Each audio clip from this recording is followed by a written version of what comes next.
سلام تخاتلتي بين تي في نحجي أب استدلوه علتها وزيناتات بزعبا أب سميناوي تقرأي تعاتيو تصنها سميناوي كل أير إثيوبيا نبرراتات وشتعدن وطن كم استخفته بعلمزي سيفيلايزيشن إثيوبيا كم زفلتو مغلا دحري 4 معلتات أقلقلو التليفون أب تقرأي زركبو سرحتنياتات منقستي هنا بسرعهم كملسون بحقاو كون بزي حقاو منقدي مسار هزعات أغزخون يخون سب أبزحات سرق زي أتقو خركب تأزاز كم زوطن فيدراو منقستي سوماليا مس كينيا زنبرو دبلوماسياوي تركبات كم زبتخو حبرات إمارات عرب تتكملو زلا كتابة تصير كوفيد 19 خمس جمرت كاب أمونات دقفتي بريزيدنت دونالد ترامب زغون العلوي عقاب حق أمريكا كرمي لدت كاب سلطانو كم زورد منقستي كينيا 14 مليون مدهنيت كتابة تصير كوفيد 19 كم زأززتن كال انزل هس الزيناتات حيزلكم متصلخو سناي نايم كتال غزين لا تمنخو ابزا channel دما هناي وترو تخفاتلتي نتكونو سبسكرايب كتغبرو بخبري عدمكم بسنكتي قرمي حدا ورحي اب تግራይ ዝተወልዐ ወታደራዊ ግጭት ተዓጽዩ ጸንሑ ሰሜናዊ ክልል አየር ኢትዮጵያ ንበረራታት ውሽጥ ዓድን ወፃን ከም ዝተኸፈተ ባልመዚ ሲቪል አቪዬሽን ኢትዮጵያ አፍሊጡ ኣብ ክልል ትግራይ ዝርከብ ክልል አየር ካብ ሶኒ 14 ታህሳስ ካብ ሰዓት 2 ናይ ድሕሪ ቀትሪ ጀሚሩ ከም ዝተኸፈተ ዋና ዳይሬክተር ሲቪል አቪዬሽን ኢትዮጵያ ኮሎኔል ወሰን ያለሁ ሁነኛው ንቢቢሲ ሓቢሩ እትስጉምቲ ነፈርቲ ኣብ ሰሜን ክፋል ኢትዮጵያ ኣብ ዝርከብ ማዕርፎ ነፈርቲ ከዓልባ ከምኡን ዓለም ለኻውያን ነፈርቲውን በትክል አየር ከዓልፋ ዝገብር مخانو اتبع السلطان قليصو بسنك معصاوت كل اير نفرتي تخاليلن كبرات تجديدن مصنحنون تقيسو اتكل اير فلما وري حداريون زخونه براتات بوقه تعصيو دحرقرو معلتات دما معرفوتات نفرت كل تግራይን ከም ዝተዓጽወት ተካላፍሊጡ ኣብ ዝቕጽሉ معلتاتን ሳምንታትን ድማ ሓይል አየር ኢትዮጵያ ኣብቲ ክልል ለብዳብ ከካይድ ጸኒሑ ሓይልታት ትግራይ ቦገኖም ኣብ ልዕሊ ማዕርፎ ነፈርቲ ባህር ዳር ጎንደርን ተደጋጋሚ ናይ ምሳላት መጥቃዕቲ አካይዶም ከም ዝነበሩ ይዝከር ሰራዊት መንግስት ኢትዮጵያ ነኸተማ መቀለ ድሕሪ ምቁጻሩ ስርሒታቱ ከም ዝወድእ እኳ እንተገለጸ ኣብ ዝተፈላላዩ ቦታታት ሓሊፉ ውግእ ይካይድ ከም ዘሎ ግን ጸብጻባት ይገልጹ መቀለ ድሕሪ 4 መዓልታት ንሓጎስን መርድእን ዝንገረሉ አገልግሎት ቴሌፎን ድሕሪ 4 ናይ ጸልማት መዓልታት ኣብ ከተማ መቀለ አገልግሎት ቴሌፎን መብራህትን ተጀሚሩ ይርከብ መንግስታዊ ትካል ኢትዮ ቴሌኮም ኣብዚ ዝሓለፈ ቀዳም አገልግሎት ቴሌፎን ኣብ ከተማ መቀለ ከም ዝጀመረ ገሊጹ ነይሩ ቀዳማይ ሚኒስትር አብይ አሕመድ ትማል ሰንበት ወታደራዊ ኸዳን ለቢሱ ናብ ከተማ መቀለ ብምእታው ንላዕለዎት ኣዘዝቲ ሰራዊት ኢትዮጵያ ኣኼባ ከም ዝገበረሎ መንግስታዊ ማዕከናት ዜና ኣቃልሕል ነይረን ኣብታ ኣኼባ ኢታማጆር ሹም ናይቲ ሰራዊት ዝኾነ ጀነራል ብርሃኑ ጅላውን ተረኺቡ ነይሩ ብርክት ዝበሉ ኣብ ደገ ዝነብሩ ኣብ መቀለ ዝርከቡ ኣባላት ስድሮኦምን ኣዝማዶምን ኣብ ምንታይ ኩነታት ከም ዝርከቡ ሓለዋቶም ክፈልጡ ክኢሎም ኣለው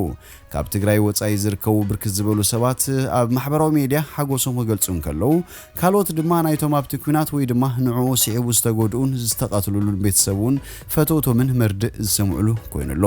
መንግስቲ ሰማይ የዋርስካ ዝብሉ መልእኽቲ ዝሓዘሉ ስእልታት ብብዝሒ ኣብ ፌስቡክ ገጻት ይልጠፉን ሓዘኖም ይገልጹን ይርከቡ ካብ ኣላማጣ ክሳብ መቐለ ዝነበረ መሰረተ ልምዓት መተሓላለፊ ሓይሊ ኤሌክትሪክ ተበቲኹ ስለ ዝነበረ ንዕኡ ንምጽጋን ጻዕሪ ይካይድ ከም ዘሎ ሓይሊ ኤሌክትሪክ ኢትዮጵያ ትማሊ ኣብ ዘውጽኡ መግለጺ ኣፍሊጡሎ ካብ ከተማ ደሴ ተላዒሉ ናብ ሰሜን ምብራቕ ኢትዮጵያ ዝተንቀሳቐሰ ጉጅለ ጽገና ከተማታት ኣላማጣ ማይጨው መኾኒን ሰቆጣን መብራህቲ ክረኽባ ከም ዝኽእላ ተፈሊጡ ይኹን እምበር ሕጂ ናብቲ ከተማ ኾነ ኣብቲ ክልል ኣገልግሎት ኢንተርኔት ኣይጀመረን ዘሎ ብዙሓት ኣብታ ከተማ እቲ ኣገልግሎት ምጅማሩ እኳ እንትተሓጎሱ እቲ ካብታ ከተማ ወጻኢ ኣብ ዘሎ ከባቢታት ናይቲ ክልል ዝርከብ ዝበዝሐ ፈታዊኦምን ስድሮኦምን ኣብ ምንታይ ኩነታት ከም ዝርከብ ምፍላጡ ግን ዘይምኽኣሎም ሸغلቶም ንቢቢሲ ገሊጾም ኣብ ዝበዝሐ ካልእ ከባቢታት ኩሉ ነገር ዕጹ ኮይኑ ቀጺሉ ስለ ዘሎ ህዝቢ እቲ ክልል ኣብ ጭንቀትን ጸባን ከም ዝርከብ እቶም ተወለድቲ እቲ ክልል ይገልጹ ኣብ ገለ ኣብ መጀመርታ እቲ ግጭት ኣብ ትሕቲ ሰራዊት ምክልኻል ዝኣተዋ ከተማታት ኣቐዲሙ ኣገልግሎታት ምጅማሩ ይፍለጥ ኣብ ደገ ዝነብሩ ተወለድቲ ብፍላይ ኣብተን ሓያል ኩናት ዝተኻየደለን ይካየድን ኣሎ ተባሂሉ ዝነገረለን ከባቢታት ናይ ዝርከቡ ሃለዋት ኣዝማዶም ተጨኒቖሙን ይርከቡ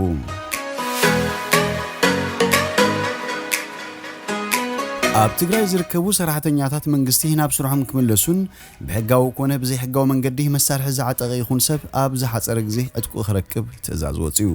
በፌደራል መንግስቲ ዝተመዘዘ በዶክተር ሙሉ ነጋ ዝምራሕ ሓድሽ ምሕዳር ትክልል ስራሕ ከም ጀመረ ዝፍለጥ ኮይኑ ቅድሚ 2 ሰሙናት ኣብ ሽረ ሓድሽ ከንቲባ ሸይሙ ምምላሱ ዝከሪዩ ኣመላ ትግራይ ተቋሪጹ ጽንሐ መንግስታዊ ስራሕት ክጅምርን ሰራሕተኛታት መንግስቲ ናብ ስራሖም ክምለሱን ጻውዒትን ገይሩሎ ብፍላይ ኣገልግሎት ባንኪ ጠጠው ምባሉ ኣብ ልዕሊ ነበርቲ ዓቢ ጸገም ፈጢሩ ከም ዘሎ እዩ ዝንገር ዝበዝሓ ትካላት ጥዕና መሰረታዊ ኣገልግሎት ከሂባ ናብ ዘይኽእላሉ ደረጃ ከም ዝበጽሐውን ብሰፊሑ ይዝረብ መንግስቲ ፌደራል ናብ ገለ ከተማታት ረድኤት ከም ዘብጽሐ ዝገልጽ ኮይኑ ዓለም ለኸ ማሕበር ቀይሕ መስቀል ድማ ናብቲ መባእታዊ ናይ ሕክምና ኣገልግሎት ጠጠው ኣብ ምባል ዝነበረ ሆስፒታል ዓይደር መድሃኒት ከም ዘግዓዘ ኣፍሊጡሎ ግዚያዊ ምሕዳር ትግራይ ኣብቲ ክልል ዝነበረ ስሩዕ ምንቅስቓስ ክጅምር ካብ ምግባር ብተወሳኺ ብሕጋዊ ኮነ ብዘይሕጋዊ መንገዲ መሳርሒ ዛዕጠቐ ዝኾነ ይኹን ሰብ ከሳብ ዝመፅረላ ሰሙን ኣብ ከባቢውን ኣብ ዝርከብ ኣካላት ጸጥታ ክረክብ ከም ዝኣዘዘ ዶክተር ሙሉ ብምጥቃስ ኣገልግሎት ዜና ኢትዮጵያ ጸብጺቡ እቲ ዕጥቂ ንምርካብ ዝተነጸረ መዓልቲ ምስ ተዛዘመ ድማ ኣካላት ጸጥታ ገዛ ብምእታው ተፍቲሽ ከም ዘካይዱ ተሓቢሩሎ ኣብቲ ዋና ጽዋር ዝርከቦም ሰባት ብሕጊ ተሓተቲ ከም ዝኾኑ ናይቲ ግዚያዊ ምምሕዳር ዋና ፈጻሚ ዶክተር ሙሉ ነጋ ተዛሪቡ ፌደራላዊ መንግስቲ ሶማሊያ ምስ ኬንያ ዝነበሩ ዲፕሎማሲያዊ ርክባት ከም ዝበተኾ ኣፍሊጡ መንግስቲ ሶማሊያ ኣብ ናይሮቢ ዝነበሩ ዲፕሎማስያኛታቱ ብምስሓብ ኣብ ሞቃዲሾ ዘለዉ ዲፕሎማስያኛታት ኬንያ ካብ ሃገሩ ንኾጹ ናይ 7 መዓልታት ዕድል ሂብዎም ይርከብ ነዚ ምቁራጽ ዲፕሎማሲያዊ ርክባት ሚኒስተር ዜና ሶማሊያ ዑስማን አቡበከር ዱበ ኣብ ሃገራዊ መደበር ቴሌቪዥን ብምቕራቢሁ ገሊጽዎ ሚኒስተር ዑስማን አቡበከር ዱበ ኣብ መግለጺኡ መንግስቱ ምስ ኬንያ ዝነበሩ ርክብ ከቋርጽ ከም ዝወሰነ ኣፍሊጡ መንግስቲ ሶማሊያ ነቲ ብዓለም ለኻዊ ሕጊ ዝተወሓሰ ልኡላውነትን ተጠቂሙ ቋም ሶማሊያ ንምሕላውን ርግኣትን ሓድነትን ንምሓስን ምስ መንግስቲ ኬንያ ዝነበሩ ዲፕሎማሲያዊ ርክባት ከቋርጽ ወሲኑሎ ኢሉ እቲ ውሳነ ሶማሊያ ኣብ ልዕሊ ኬንያ ዘለዋ ተቃውሞ ናብ ኣቦ ወንበር ኢጋድ ቀዳማይ ሚኒስተር ሱዳን ዓብደላ ሐምዶክ ድሕሪ ዝጸሓፈቶ ደብዳቤ እዩ ተወሲኑ ሶማሊያ ቀድማ ኣቢላ ኬንያ ውሽጣዊ ጉዳያታት ኣቱ ምህላዋ በተደጋጋሚ ክትገልጽ ጸኒሓ እያ ሕብራት ኢማራት ዓረብ ትጥቀመሉ ዘላ ክታበት ጸረ ኮቪድ-19 ብቻይናዊ ትካል ሲናፍሮም ዝፈረየ ኮይኑ ብመልክዕ መርፍእ ዝወሃብ እዩ እቲ መስርሕ ክታበት ጸረ ኮቪድ-19 ኣብ ርእሰ ከተማ ሕብራት ኢማራት ዓረብ አቡዳቢ እዩ ጀሚሩ ዘሎ ኣብታ ከተማ ብውሕዱ ኣብ 45 ሆስፒታላትን ክሊኒካትን እቲ ክታበት ክወሃብ ከም ዝጀመረ ጽብጻባት ሓቢሮም በዚ መሰረት ሕብራት ኢማራት ዓረብ ነቲ ብቻይናዊ ትካል ሲኖፋርም ዝፈረየ ክታበት ኣብ መዓላ ዝውዓለቱ ናይ መጀመርታ ሃገር ኮይናላ እቲ ብቻይናዊ ትካል ዝማዕበለ ክታበት ጸረ ኮቪድ-19 ብመልክዕ መርፍእ ምስ ተዋሃበ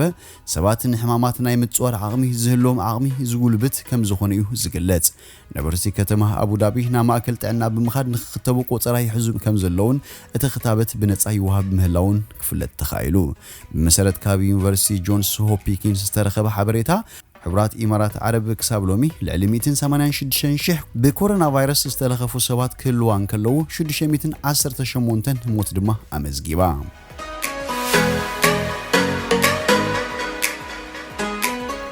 ካብ እሙናት ደገፍቲ ፕሬዝደንት ዶናልድ ትራምፕ ዝኾነ ላዕለዋይ ዓቃቢ ሕጊ ኣሜሪካ ዊልያም ባር ቅድሚ ልደት ፈረንጂ ካብ ስልጣኑ ከም ዝወርድ እቲ ፕሬዝደንት ኣፍሊጡ ዊልያም ባር ዕድመ ስልጣኑ ምስ ፕሬዝዳንት ዶናልድ ትራምፕ 20 ጥሪ 2021 እዩ ኸበቀ ኣብቲ ኣብ ወርሒ ሕዳር ዝተኻየደ ፕሬዝደንታዊ ምርጫ ኣሜሪካ ነቲ ፕሬዝዳንት ዶናልድ ትራምፕ ምጥፋእ ነይሩ እዩ ኢሉ ዘቕረቦ ክሲ ዊልያም ባር መርትዖ ዘይብሉ ክሲ ኢሉ ስለ ዝነፀጎ ኣብ መንጎኡን ኣብ መንጎ ትራምፕን ዘይምቅዳው ምፍጣሩ ይፍለጥ ፕሬዝዳንት ትራምፕ ላዕለዋይ ዓቃቢ ሕጊ ዊልያም ባር ስራሕ ንኸቋርጽ ደብዳቤ ከም ዝጸሓፈሉ ብትዊተር እዩ ሓቢሩ ዊልያም ባር ኣብቲ ናብ ትራምፕ ዝጸሓፎ ናይ መሰናበቲ ደብዳቤ ሓሳባት ከይንውሕ 23 ታሕሳስ ስራሕ ክገድፎ ከም ዝኾነ ገሊጹሉ ብድሕሪ 23 ታሕሳስ ንዘሎ ግዜ ምክትል ዓቃቢ ሕጊ ጁፍ ሮሰን ከም ግዜያዊ ላዕለዋይ ዓቃቢ ሕጊ ኣሜሪካ ኮይኑ ክሰርሕ ከም ዝኾነ ኣፍሊጡ ዘሎ ወዲ 70 ዓመት ዊልያም ባር ጆርጅ ቡሽ ፕሬዝደንት ኣብ ዝነበረሉ ኣብ 1990ታት እውን ላዕለዋይ ዓቃቢ ሕጊ ኣሜሪካ ኮይኑ ሰሪሑ እዩ ዊልያም ባር ኣብ 2019 ካብ ጥሮታ ናብ ስራሕ ብምምላስ ዊልያም ባር ነቲ ኣብ ወርሒ ሕዳር ኣብ ኣሜሪካ ዝተኻየደ ፕሬዝደንታዊ ምርጫ እቲ ስዕረቱ ዘይተቐበለ ከም ውጽኢቱ ፕሬዝደንት ትራምፕ ኣብ ዝሓለፈ ሰሙን ንዊልያም ባር ብትዊተር ከጥቆ ተራእዩ ፕሬዝደንት ትራምፕ ኣብ ጽሑፉ ዊልያም ባር ጉዳይ ወዲ ጆ ባይደን ምስ ግብሪ ኣታዊ ውሽጢ ሃገር ዝተተሓዘ ብቤት ፍርዲ ጻረ ምህላው ብወቂ ብዘይ ምሕባር እዩ ነቒፍዎ ዊልያም ባር ብዛዕባ ወዲ ጆ ባይደን ብወቂ ሓቢሩ እንተዝነብር ንረብሓና ምኾነ ነይሩ ኢሉ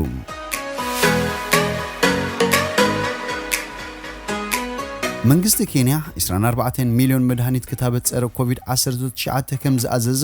ንሚኒስተር ጥዕና ሃገር ብምጥቃስ ዘስታር ዝተባለት ጋዜጣ እታ ሃገር ኣቃሊሓ ታጋጅጣ መንግስቲ ኬንያ ነቲ ክታበት ፀረ ኮቪድ-19 10 ቢልዮን ሽሊንግ ኬንያ ወይ ከዓ 89 ሚሊዮን ዶላር ገንዘብ ከም ዘውፅኡን ጠቂሳ ሚኒስትር ጥዕና ኬንያ ኣብ ዝሓለፈ ሰሙን ናብ ጋቪ ግሎባል ቫክሲን አሊያንስ ኢኒሽቲቭ እቲ ክታበት ክወሃቦ ብወግዒ ሕቶ ከም ዘቕርበ ምሕባሩ ዝዝከር እዩ ኬንያ ነቲ ተምጾ ዘላ መድሃኒት ክታበት ፀረ ኮቪድ-19 እንትተቐቢላቶ ን20 ሚእታዊት ካብ ዝህባ ክታበት ከም ዝኽእላ ይግለጽ ባንክ ዓለም ብዝሕ ህዝቢ ኬንያ ለሊ 52 ሚሊዮን ምዃኑ እዩ ዝሕብር ኬንያ ካበናይ ዓይነት ክታበት ፀረ ኮቪድ-19 ጠሊባን ከፊላትሉን ምህላዋ ግን ኣብታ ጋዜጣ ኣይነፀረን ምስ ትሽዓተ ኣፍረይቲ ክታበት ተፈራሪሙ ዘሎ ድኻታት ሃገራት ክታበት ንኽረኽባ ንሓንቲ መድሃኒት ብሕሳብ $3 ንድኻታት ሃገራት ከም ዝከፋፍል ኣብ መፋርቕ ናይ ዝዓመት ዚ ምግላጹ ይዝከር ኣብ ኬንያቶም ኣቐዲሞም ክታበት ዝወሃቦም ኣብ ቅድመ ግንባር ኮይኖም ዝቃለሱ ዘለዉ ሓካይም ኣረጋውያንን ሕዱር ሕማም ዘለዎምን ምዃኖም ተገሊጹሎ